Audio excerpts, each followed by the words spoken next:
Raiders Colts. Obviously, the talk of this game, the news that Carson Wentz is out due to COVID. Now, it could be 1 week, it could be 2 weeks, and this is just as he and his team were getting hot.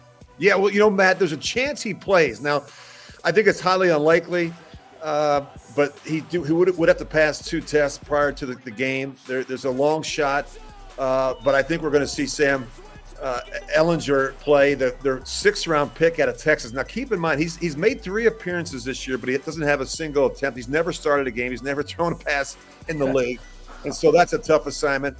But if that happens, and even if it doesn't happen, even if we do see Carson Wentz, which I think is a long shot, we know who the Colts are.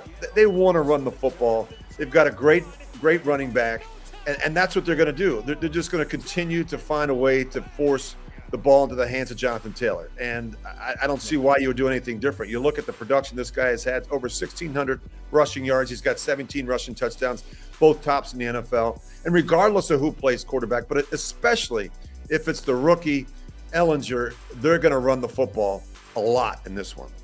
Yeah, for sure. Now, the Raiders, let's talk about them a little bit.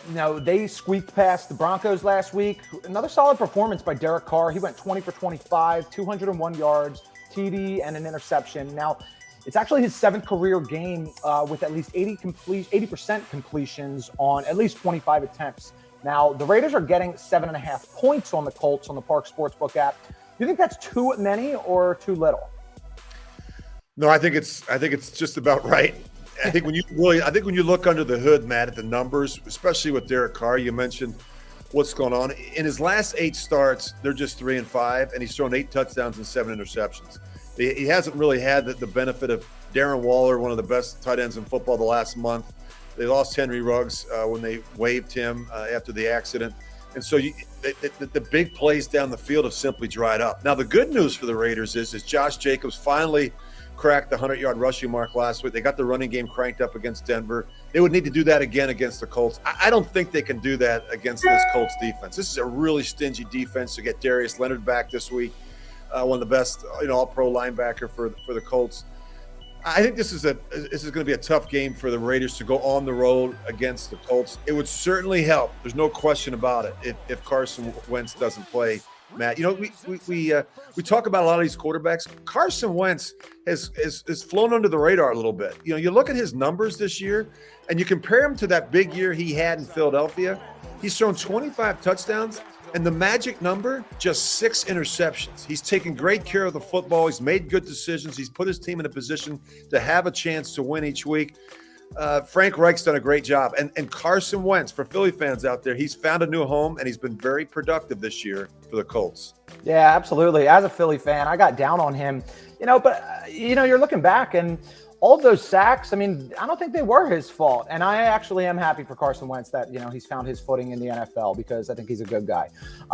So going back a little bit, keys to the game, Raiders last week, they had only 19 turnovers all season. On Sunday, they had 3, and they still won. So hopefully they can protect the ball a little bit. Do you think that's going to be a big key to this game, especially if Carson Wentz isn't out? They might be able to get a win here.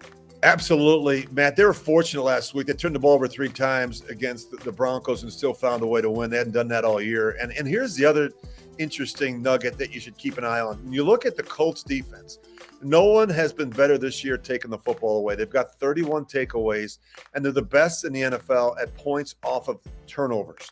So not only do they take the ball away, but they score with it when they do, whether they score on defense or they put their offense in position down there in the red zone. This is a really advantageous group. They do a great job with ball extraction. They take the ball away, they punch it out, they rip it out.